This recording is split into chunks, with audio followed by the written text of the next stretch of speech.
starts getting real weird, and there's some weird things that you feel like they should have gone into more detail, but I think God purposefully held back on it. Uh, but yeah, there's some interesting stuff there. Um, at least as far as genetics and splicing and all this other stuff. Um, long story short, though,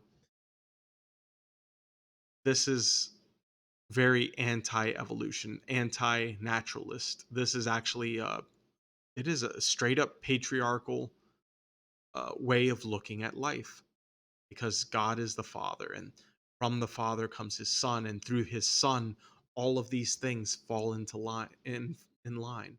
Because now we're going to read uh, for day 6, and it's going to get really interesting once we start seeing the land animals and ourselves in through Adam.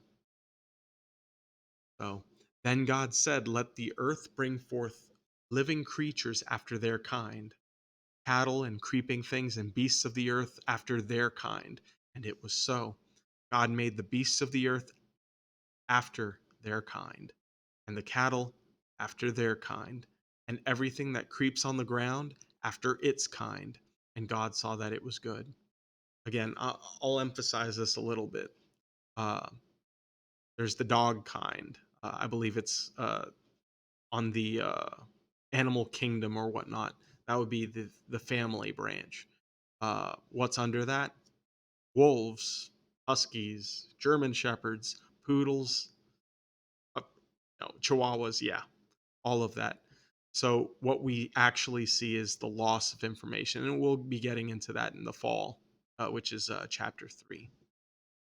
But anyway, let's push on. Then God said, "Let us make man in our image, according to our likeness, and let them rule over fish of the sea, over the birds of the sky, and over the cattle, and over all the earth, and over every creeping thing that creeps on the earth." God created man in his own image. In the image of God, he created him. Male and female, he created them.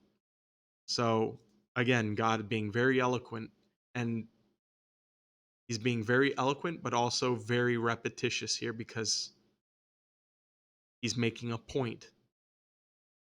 And I have a feeling that when we get closer to Noah's flood, there might be some inklings that we'll discover together of why he emphasized male and female, he created them. Why uh, why he emphasizes that God created man in his own image. And that one I can answer right off the bat. I like to write a little bit, and I like playing video games. I'll admit, Elder Scrolls Online is probably my favorite one because I created a character after my own image. Not that he's fully autonomous though, but I played a lot of Warhammer 40,000, and yes, I had a Black Templar army. I'm going down on a tangent, but there's a point to it. Um, his name's Hermann Koenig, which is where I get my name, H. Koenig. I went by Koenig all the time whenever people talk to me on. Uh, we used to use TeamSpeak quite a bit, but then moved over to Discord. Discord kind of killed a lot of that, to be honest. But you know, freedom of speech and all, it's good. But I noticed that once you have access to something, you take it for granted, and a lot of people just disconnected. Anyway, long story short,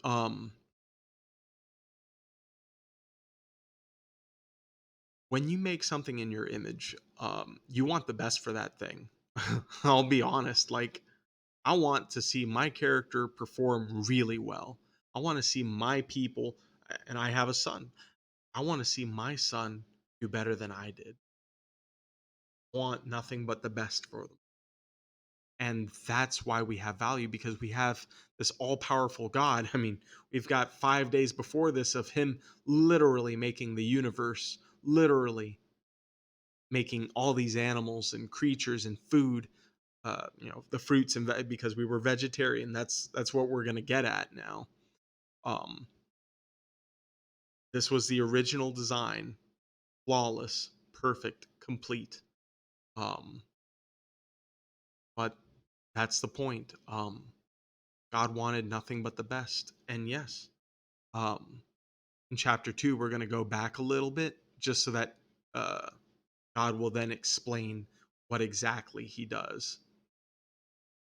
Um, But yes, male and female. I'm not saying that God is a female. God is spirit. God the Father is spirit, and then uh, He's also the driving force, the mind of Himself. Jesus is also referred to as the Father of all creation. Rightly so. He was there in the beginning, and before Abraham was, I am, is what He said. Uh, Time and again, He claimed to be God. So again, stepping on my wife's toes there, but uh, we're going to see Jesus real soon. Uh, well, both in real life as well as as we read this. But yes, we've got three elements to us, really. Um, that would be mind, body, and soul. You could also look at it as spirit, soul, and body. So we have a physical element, just like Jesus did when He came down in humble garments, let's say, in a fleshly tent. He died for us, and He rose again to prove that He was God. And He accomplished a few other feats as well by doing so. But there's the physical form.